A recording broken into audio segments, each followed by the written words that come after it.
They are bombarding more heavily than ever. What does it mean? My information is that it's not just the number of bombs, it's the targets. They're trying to hit everywhere that they believe, based on their intelligence and recognizance of where Hamas could be set up.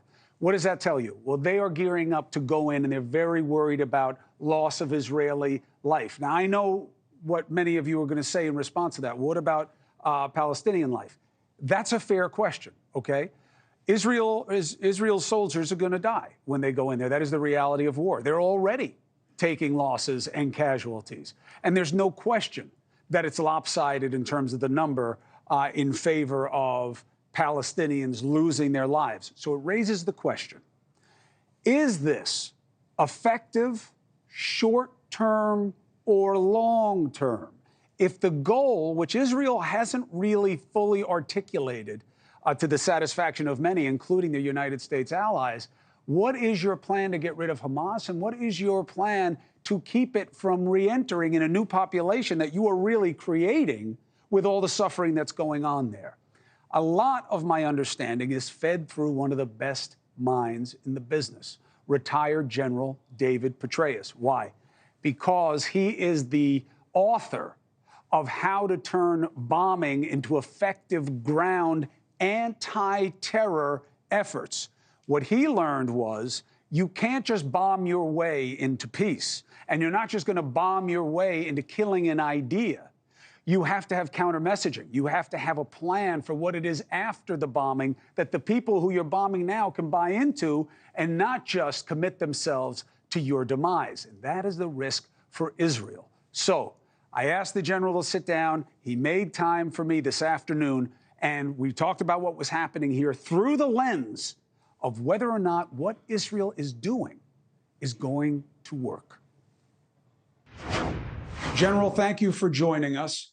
Do you believe that a bombing campaign by Israel alone will get rid of Hamas?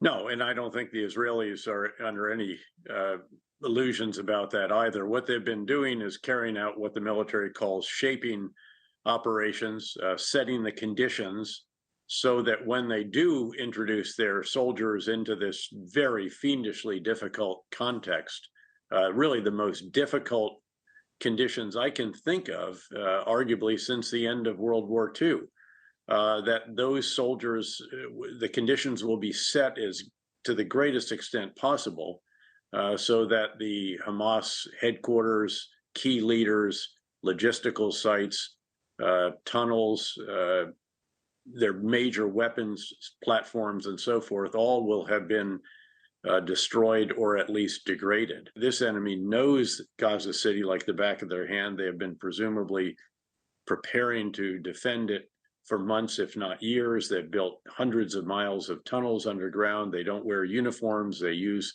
civilians and hostages, as we have seen tragically and terribly, as human shields.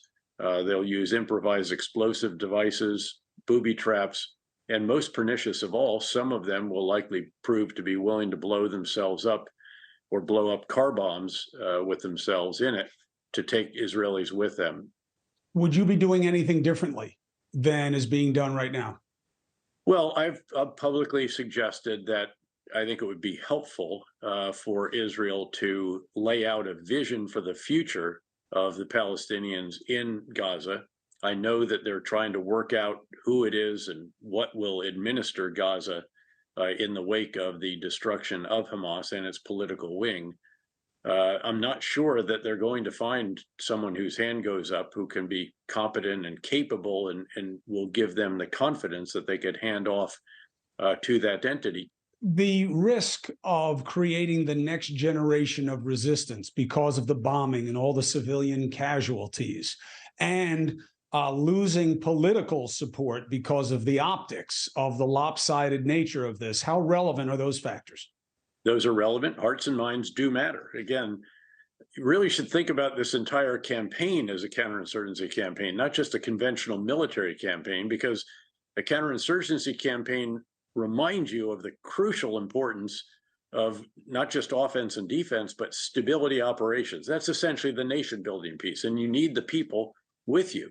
As you'll recall, Chris, when we set about the task of destroying Al Qaeda in Iraq during the surge, we laid out for the Sunni Arabs, Al Qaeda, of course, being a Sunni extremist organization, that life would be much better if they either helped us or at least stopped supporting Al Qaeda in Iraq, given that the extremists had caused so much damage and destruction and loss of life in their own neighborhoods.